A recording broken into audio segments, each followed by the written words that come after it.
श्रील प्रभुपाद की जय। श्रीमद् भगवद गीता अध्याय 2 श्लोक संख्या 16। ना सतो विद्यते भावो ना भावो विद्यते सतः उभयोरपि दृष्टा अंतस्तु अनयोः तत्वदर्शिभिः। तत्वदर्शियों ने अच्छा शब्दार्थ न नहीं असतः असत का विद्यते है भाव चिर स्थायित्व, न कभी नहीं अभाव परिवर्तनशील गुण विद्यते है सतः शाश्वत का। उभयोः दोनों का अपि ही दृष्टः देखा गया अंतः निष्कर्ष तु निस्संदेह अनयोः इनका तत्व तत्व के दर्शी भी भविष्य दृष्टा द्वारा। ऐसी भक्तिवेदांत स्वामी श्रील प्रभुपाद के द्वारा पढ़पोट शब्दार्थ और तात्पर्य। श्रील प्रभुपाद की जय। तत्वदर्शियों ने यह निष्कर्ष निकाला है कि असत यानी भौतिक शरीर का तो कोई चिरस्थायित्व नहीं है, किंतु सत आत्मा अपरिवर्तित रहता है। उन्होंने इन दोनों की प्रकृति के अध्ययन द्वारा यह निष्कर्ष निकाला है। तो इसका एक्सप्लेनेशन आपको सुबह वाले क्लास में मिल जाएगा। आप कृपा करके सुबह वाला क्लास देखिए। सुबह वाले क्लास का सारा वीडियोस 1 by 1 आपको मिल जाएगा, देखेंगे तो। यहाँ हम थोड़ा बताएंगे सिर्फ आपको कि भगवान कृष्ण बता रहे हैं अर्जुन को कि आत्मा चिर है, सनातन है, चिरस्थायित्व है और परिवर्तित नहीं होता है, अपरिवर्तित है। परंतु देह जो है, शरीर जो है, वो नाशवान है। और ये भगवान कृष्ण कह रहे हैं कि मैं नहीं कह रहा हूँ, ये जो बहुत बड़े बड़े तत्वदर्शी हैं वो बता रहे हैं।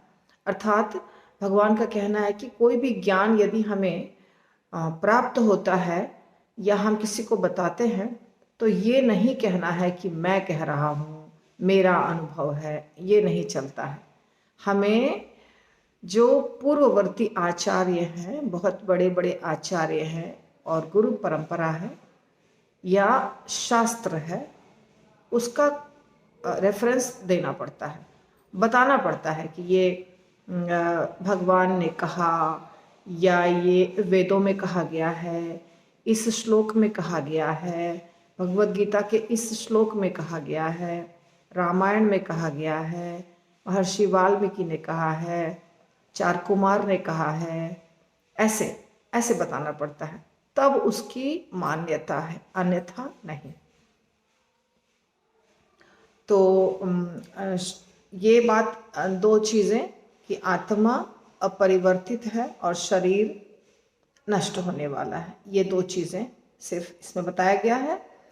और अगर हम श्लोक को देखते हैं तो पहला जो शब्द है ना सतो, ये दो शब्दों से मिलके बना है, न और असतः। न असतः, असतः यानी असत, असत असत यानी जो टेम्पररी है, जो नित्य नहीं है। सत का मतलब होता है जो सनातन है, असत का मतलब जो सनातन नहीं है, ठीक है, असत का। और भावः का अर्थ है चिरस्थायित्व, चिरस्थायित्व। ये शब्द जो है न और असतः जोड़ करके बन गया है ना सतो, ना सतो संधि करके। और उसी तरह अगला शब्द जो दो संधि है वो है न अभावः, अभावः। भावः शब्द का अर्थ है चिरस्थायित्व, परमानेंट, जो सनातन है। और अभाव का अर्थ है जो चिर नहीं है, जो परिवर्तन होता है, जो बदल जाता है, जो नष्ट हो जाता है। तो भावः और अभावः, अभावः का मतलब जो टेम्पररी है, परिवर्तित होता है, और भावः का मतलब हुआ जो परिवर्तित नहीं होता है, जो चिर स्थायित्व है। तो यहाँ पे भी दो शब्द को मिलके बन गया है ना भावो, न अभावः, ना भावो। तो ये हो गया पहला लाइन। और दूसरे लाइन में उभयोः अपि, उभयोः अपि, तो उभयोः का विसर्ग और अपि दोनों को जोड़ते हैं तो बीच में र आ जाता है। विसर्ग और अ मिलकर के हो जाता है र। उभयोः अपि हो जाता है उभयोरपि। ठीक है, उभयोः अपि, उभयोरपि हो गया। और अंतिम जो शब्द है वो बहुत बड़ा है, काफी उसमें संधि है। जैसे दृष्टः अन्तः तु अनयोः तत्त्वदर्शिभिः, 6 शब्द हैं। दृष्टः अन्तः तु अनयोः तत्त्वदर्शिभिः। तो दृष्टः और अंतः को मिला के हो गया दृष्टो अंतः, और तू को अनयोः को मिला के हो गया दृष्टो अंतस्त्वनयो। तो हम यहाँ पे ऐसा नहीं करेंगे, हम कहाँ तक बोलेंगे? उभयोरपि दृष्टः अंतस्तु, उभयोरपि दृष्टः अंतस्तु, या तो उभयोरपि दृष्टो अंतस्तु। तू के बाद रुकेंगे, तू के बाद पॉज लेंगे, फिर बोलेंगे अनयोः तत्त्वदर्शिभिः, वहां पे ब्रेक करेंगे, संधि को तोड़ेंगे। अनयोः तत्त्वदर्शिभिः, थोड़ा सा मुश्किल श्लोक है ये।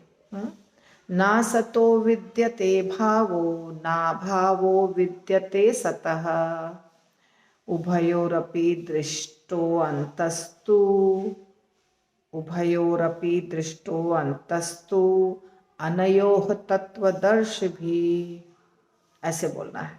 ठीक है, और जो अंतिम 3 शब्द हैं उनको तोड़ के बोलना है, आप शब्दार्थ में से ले सकते हैं। अनयोः तत्त्वदर्शिभिः, कोई दिक्कत नहीं है।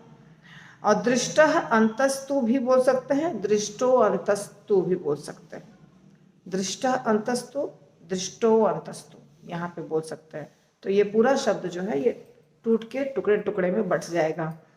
और ऊपर के जो शब्द हैं वो ज़्यादा मुश्किल नहीं है। ना सतो विद्यते भावो, ना भावो विद्यते सतः, उभयोरपि दृष्टो अंतस्तु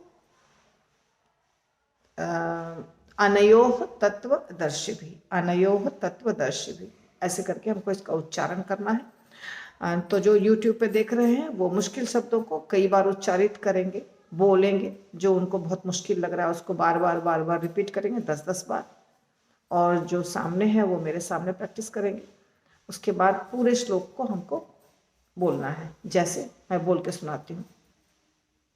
ना सतो विद्यते भावो, ना भावो विद्यते सतः, उभयोरपि अंतस्तु, उभयोरपि दृष्टो अंतस्तु अनयोः तत्त्वदर्शिभिः, ऐसे। ना सतो विद्यते भावो, ना भावो विद्यते सतः, उभयोरपि दृष्टो अंतस्तु अनयोः तत्त्वदर्शिभिः, ऐसे। ठीक है, तो हम लोग अब प्रैक्टिस करेंगे। श्रील प्रभुपाद की जय।